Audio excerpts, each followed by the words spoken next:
Happy Wednesday, everybody. I'm just looking here. It's actually Tuesday afternoon for me. I'm just posting the video for tomorrow. I see that I've got, it's 2 o'clock. I see I've got 6 quizzes in.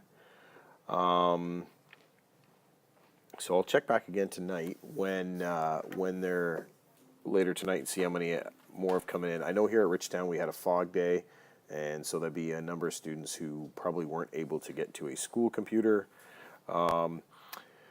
So kind of throws a kind of a wrench into it. I could open the test up again tomorrow, and I might just do that at 8 for those students who say had a fog day yesterday, and then they can catch up. But after that, then it'll be closed. It's a little bit more challenging in an online class because you could physically see the students in the class for the test, and and understand a little bit more about why they didn't take the test at the time it was given. So barring that, I will open the test up tomorrow for those that might have been affected by the fog day.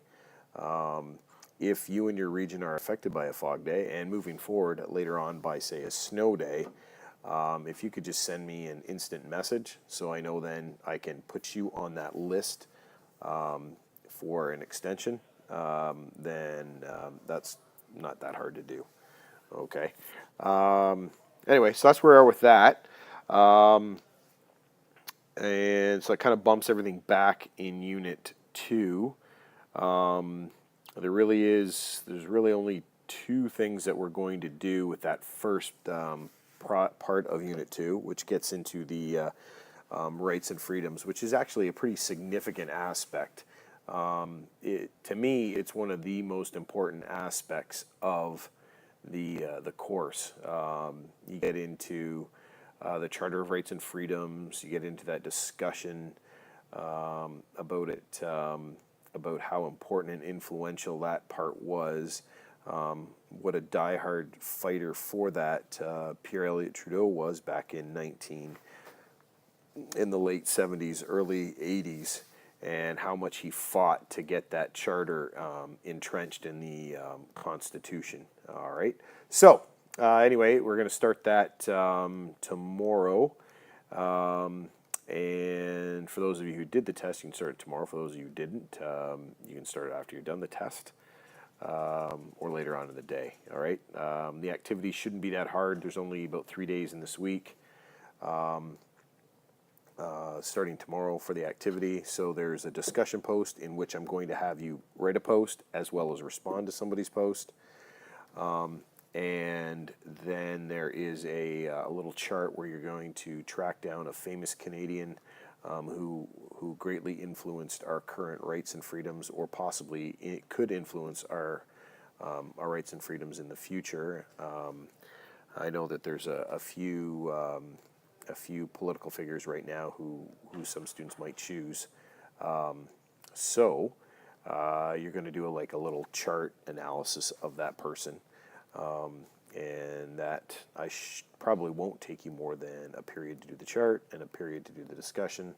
I built in there a buffer of a period just for some people who might be challenged a little bit with the project. And that'll take us to the end of Friday. All right, the end of week 6. Wow, the end of week 6. Okay. In a follow-up from last week, I did send out the mark updates. I haven't heard back from anyone saying that they haven't received them yet.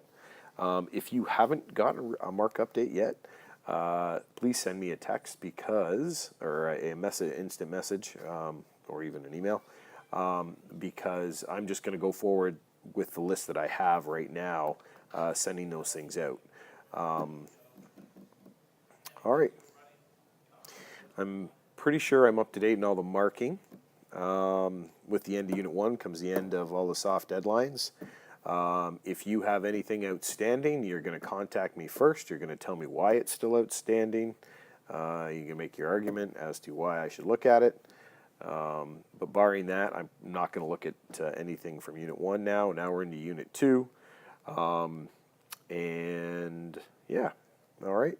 It usually takes me about a week, maybe even 2 this week, to get test marked and back to people. We'll see how well I do with that. Okay. See you on the interweb.